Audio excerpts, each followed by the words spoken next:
You are listening to I Am Refocused Radio with your host, Shamaya Reed. This show is designed to inspire you to live your purpose and regain your focus. And now, here's your host, Shamaya Reed. Hey, welcome to I Am Refocused Radio. We are here once again, and just like any other time, today we have another show lined up for y'all. Today, we have a special guest. She is a writer. She has nearly 40 years of experience being a published writer. She has done many works, and she is still doing amazing work. She has a book that we'll be discussing today, and that book you can find on Amazon is Hands of Gold, One Man's Quest to Find the Silver Lining in Misfortune. And she also has a website that you can visit is RoniRobbins.com. And that's who our guest is, Roni Robbins. So first and foremost, I want to welcome Robin to the show and say how you doing today. Roni. How you doing today? Happens all the time. I'm doing great. How are you? Doing great. Yeah, you're right, because it rhymes. Roni and Robbins, it rhymes together. So great for an author. Right.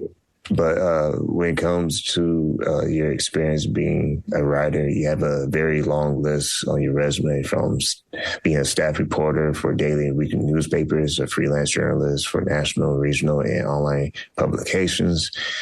You're currently a freelance reporter for Atlanta Journal, Constitution, and Medscape, WebMD. Former editor at WebMD and associate editor at Atlanta Jewish Times. There's plenty more on your portfolio, but I'll let you jump in here. Kind of share with us a little bit about how you got your career to be at its very respectable position. So I started out as a journalist in high school, I guess. I don't know if I was a journalist yet, but I wrote most of the copy for the school yearbook. I wrote the opening copy, and then I wrote much of the copy for my high school yearbook as a senior, taking my first journalism class, and that seemed to work out well. And I applied to college. It got a scholarship from New York, no less, to the University of South Carolina. So they had a field day with me and my Yankee accent. But I worked my way up the school newspaper from reporter to editor there, editor of the school newspaper. And then I went out professionally. So it was very logical, and I never really strayed from that. I did stay home to raise my children, but I continued to freelance for publications, including some pretty big ones, New York Daily News, and my stories were picked up by Forbes and Huffington Post. So I might not have gotten that opportunity if I had been working still full time. And I wrote this book while I was raising my children too. So I never really stopped, and after I was done raising my kids, I went back into journalism as an editor and back into, full-time journalism, I should say, versus freelance. And now after about 5 years of being an editor, I'm back being a freelancer again, not raising my kids, but now marketing the book, and trying to find time to write my second book. So yes, I started out as a writer in high school and really never stopped being that writer, and still am.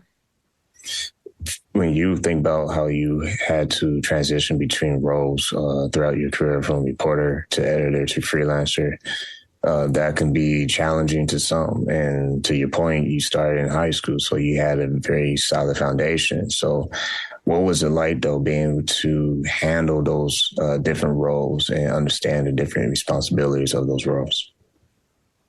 So you just go with the flow. I mean, every day is a new assignment. Every day is a new challenge, whether you're going to meet your deadline or whether you're going to have to ask for an extension, or just who's cooperating with you and who's not. And every day is just, I feel like the journalists, they have a lot of information. They have very little information about a lot of subjects because they're changing so often. Every day is something new. Every couple of hours is something new in many cases. So to transition from daily to weekly, weekly was probably I did weekly longer than daily, but daily is very fast paced. I do work for a daily newspaper now, but the pace is for me as a freelancer a little bit less hectic. But I cut my teeth, as they say, or I paid my dues by working really, really nonstop, on a strict deadline. But what you have to do as a weekly reporter is really dive deeper into subjects and add more creativity, I feel. And really get into your community, and it's the same concepts, but you have maybe a little bit more space to work with. You're still producing copy every day, but it might not go out right away. So, and then as far as national or regional or, it just depends on the story, and you just go with the, flow with the waves that come, whatever is available to be written about, and for whatever way they want you to write it, if it's weekly or daily. I think harder than any of this is when I wrote my book. That was a total new area for me. It was based on fact, but it involved a lot of creativity and making up information or making up a dialogue and interviews that I was not used to. So that was a whole different challenge than anything I had ever done in journalism. But I will tell you that I've specialized in business reporting. I've specialized, now I'm a healthcare reporter, and I was previously too, but I've written environmental news. So I've had some specialties over the years. I just think, we are multi-talented, specialists and you write what comes your way. Once again, listen, every folks already watching us on YouTube, talking to our guest today, Roni Robbins. And to your point, journalism is something that you do have to use creativity at times, but you also have that structure as well. And having that professional background where you're used to catering to certain audiences, it takes a full circle of a strong foundation. So for the young writers out there who may be watching this or listening to this episode, what's some of the core ingredients that you use in your writing career that maybe the younger generation who aspire to be a journalist can utilize as they are growing in their young professional career? So I'm actually mentoring a journalism student right now. So I have some experience in this regard. Journalism is not easy, an easy life. It's not a 9-to-5 job. It is when news breaks, you run. It can be very exciting and glamorous. Certainly, the technology and media have like television, and Netflix and all of the, entertainment media have made it out to seem very glamorous, but it is a lot of hard work. And it's not for somebody who wants a relaxing life, I would say. It takes a lot of grit. It takes persistence and staying on a subject and not letting your sources, go. You got to really be great at follow up. Researching is very important. Every fact should make sure that you've backed up everything that you're saying. But it is definitely strengthens your mind, and makes you, you learn so much every single day. You're packing information into your brain, getting it out to the reader, and then starting again with a new subject. So it can be very exciting. It lets you use your writing talents if that's something that you feel is your strength, I think it's a good career. But you really have to be persistent and understand that it takes a lot of work. It takes a lot of work, and it's not a standard job. It's non-traditional job, but it pays you to write if that's what you're interested in and your talent is. And transitioning to what inspired you to write your book that people can get on Amazon, Hands of Gold, One Man's Quest to Find the Silver Lining in Misfortune. When you decided that this is a project that you wanted to take on, what sparked the interest? And I know is inspired by true events, true story. So for the audience, kind of explain just how that process went for you. So it is loosely based on my grandfather's life, and he left cassette tapes to the family that my mom gave to me. He had, so you say sparks because sparks are actually in the book. And the spark for me was the sparks of a relationship that my grandparents had, that they were married 65 years and they died to the date, the exact date, a year apart. And that to me was true romance. And I thought I could definitely build a story around that. Now that's just one aspect of it. But my grandfather had tuberculosis. So he was in and out of hospitals and rehabilitation for the majority, for a good bit of their lives together, especially at the beginning. And so my grandmother had to be a breadwinner to take care of the family. They had 5 children. And he was also a clinical trial patient for streptomycin, which is still one of the treatments for tuberculosis, which is still in the news today. I'm writing about it today, in fact. So it is still the biggest infectious disease killer in the world. So that, history repeats itself.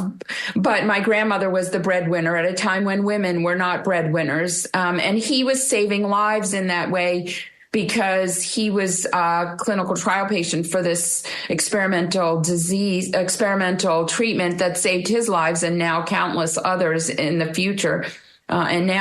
And he also was involved in a workplace shooting spree in which he talked to the gunman. And in my book, he actually saved lives, which is not too far of a stretch for that. And it was in the New York Daily News. I told you that I wrote for the Daily News. So the irony of it all in my life. But so there were a few other things that really stood out to me that I thought I could build something about it and I wanted to share with the world. When you started to write, you had to make a character Sam. And even though this is a book that is fiction, but is inspired by, true life events and from your grandfather's perspective, kind of explain how did you try to create the character Sam and him being the focal point of the book, and also the gold watch that has a very special theme and reason. Giving it away. Oops. Spoiler alert. Yeah, the watch was one of the sparks too. You have to read it, right? Yes, you still have to read the book. But I will tell you that the Holocaust is a big part of the book. And my book was published by the largest publisher of Holocaust memoirs in Europe, with some more than 100 titles now, including bestsellers, which I hope to be one of soon. But I will tell you that both my grandparents lost much of their family in the Holocaust. So during the Holocaust, people would hide things from the Nazis, and in this case, they hid something, and it was dug up after the war and returned to my grandfather. So that's, there's some mystery. There's definitely trauma, romance, family struggles, health issues, obstacles to get through, losses, triumphs, and, bittersweet moments. So, I won't tell you why I think it's a spoiler alert to even give away some of that. But I will say that it may be tied in with the name of the book. So there you go. You can try to figure out the rest of it. Yeah, but that was one of the pieces, the little drama that you have to read the book to find out. But yeah, I won't give up too much on the book. But speaking of the Holocaust, when you write about those particular points in any project, for you, how is that emotionally for you? Is that something that you had to prepare yourself to dive into?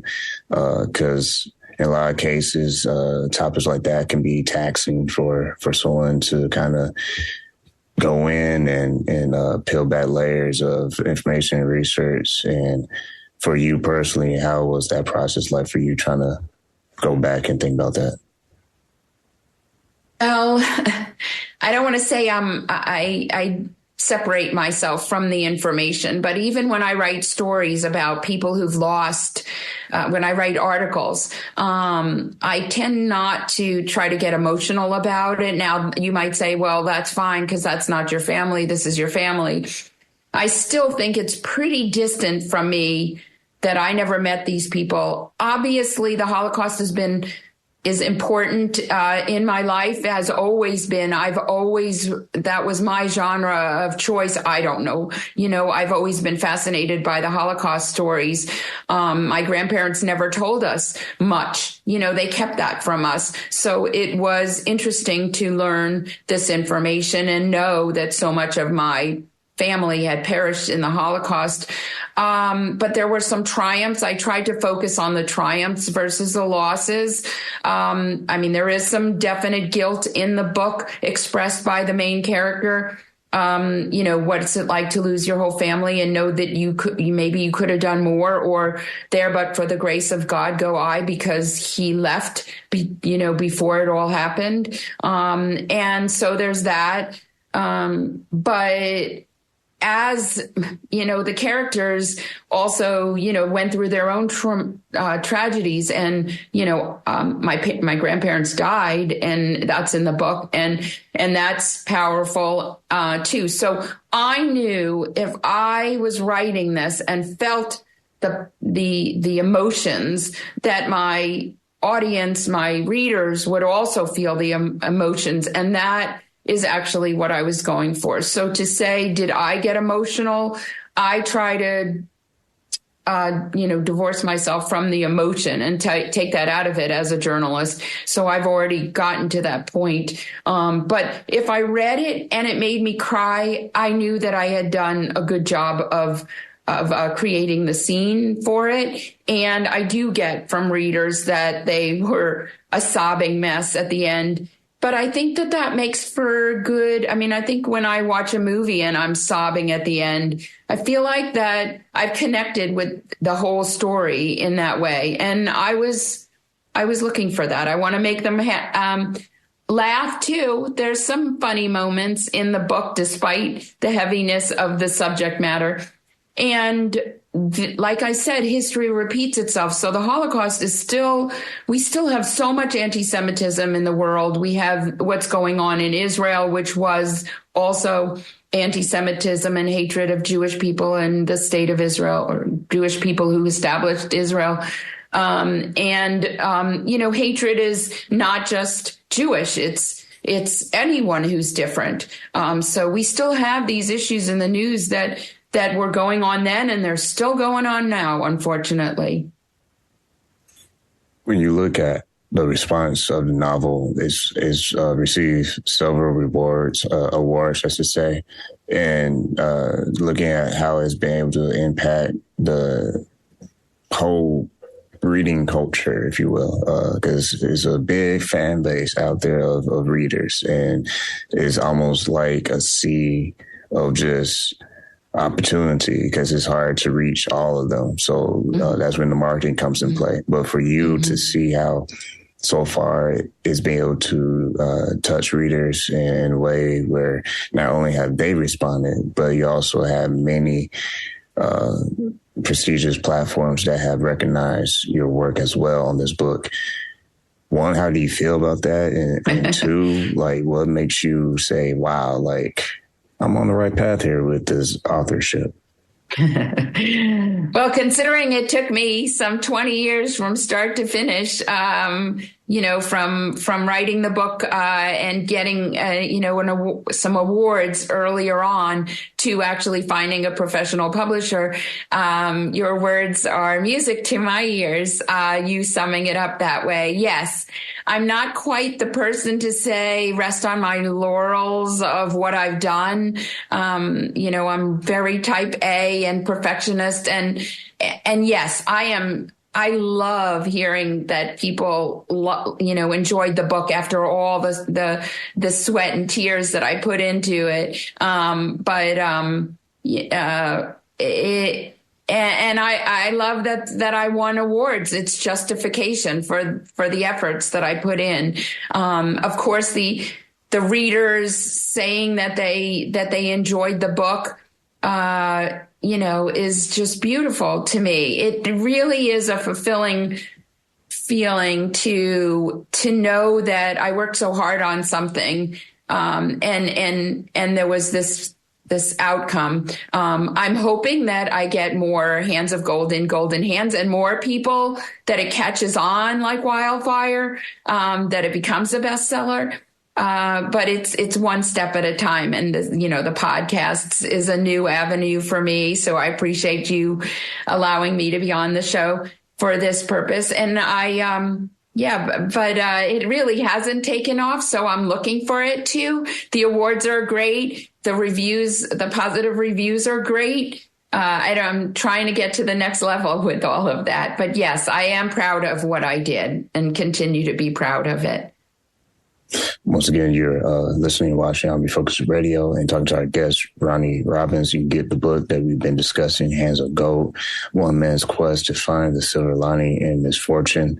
The next question for you, I can't believe time is going so fast, but when you look at your experience professionally with journalism and being able to write professionally and understand the do's and don'ts, like the golden rules, if you will, how you structure your work.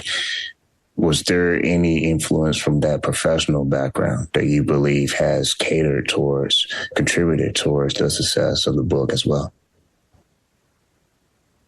So in terms of marketing, I would say I know what media are looking for. So I try to target specific times of year, and I target my marketing to what I think that the audience would like based on my experience in journalism, receiving like press releases from others and what sparked my attention. So that's helpful.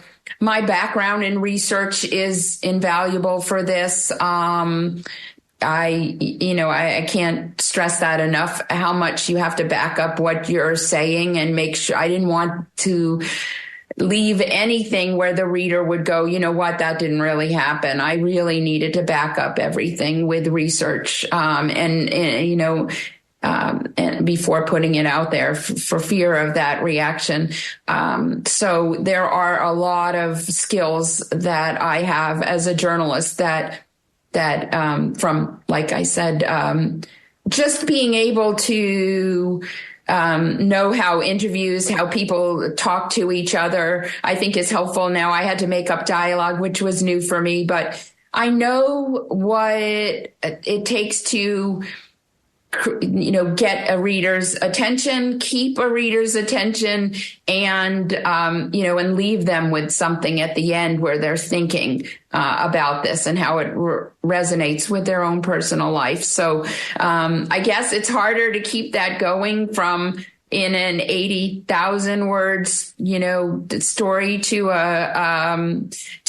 from a couple of thousand words to 80,000 words. I think it's harder to keep that going. So that was my challenge too, to create little stories within the larger novel. So, to just pull the reader along and, push the reader along, pull or push, whichever it is. But yeah, so there were some challenges, but there were a lot of benefits from my background, working in the writing industry in journalism.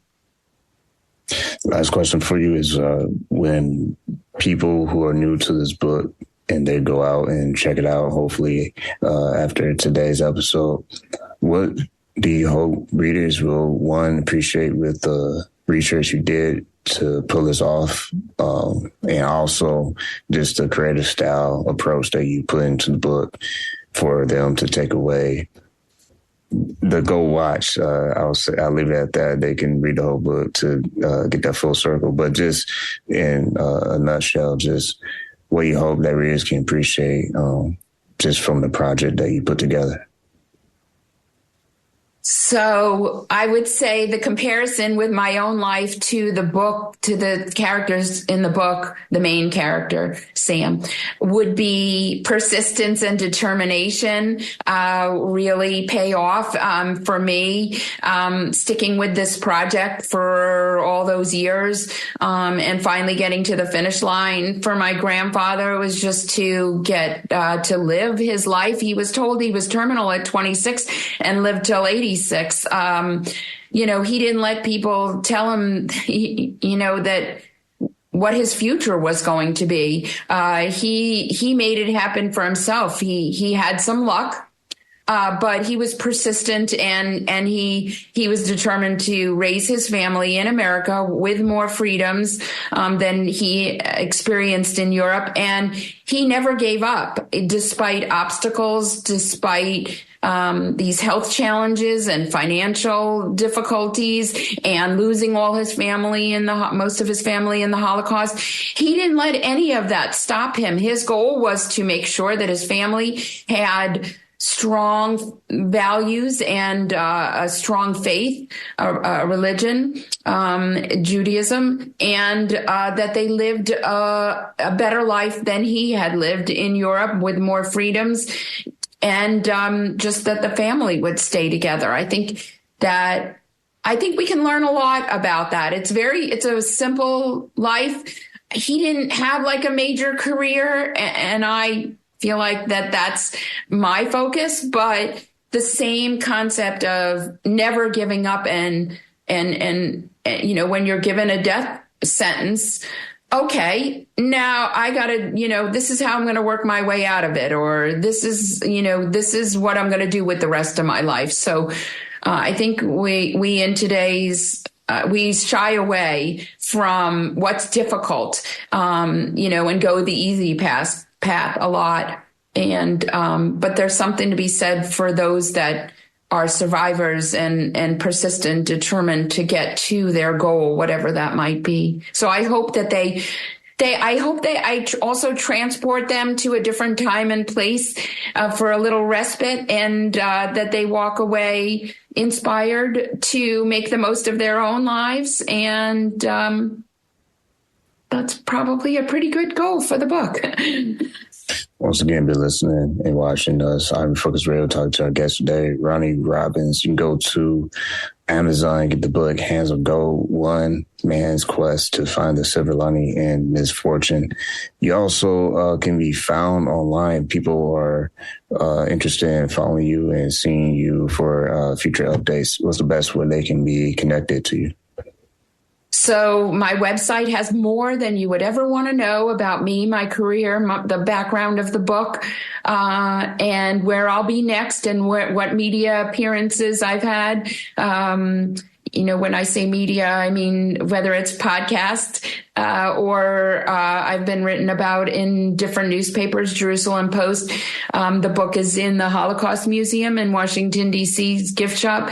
That's all online. It should all be online. But it's RoniRobbins.com. And you got to spell my name right, RoniRobbins.com. And you can find me on Facebook and X and LinkedIn and Instagram and TikTok, either as Roni Robbins, Roni Kane Robbins, Kayne, that's my maiden name, or Hands of Gold novel. I've got many accounts, but hopefully you'll find me. I got 4 Facebooks, but 2 of them are for the book. Hopefully you'll find me.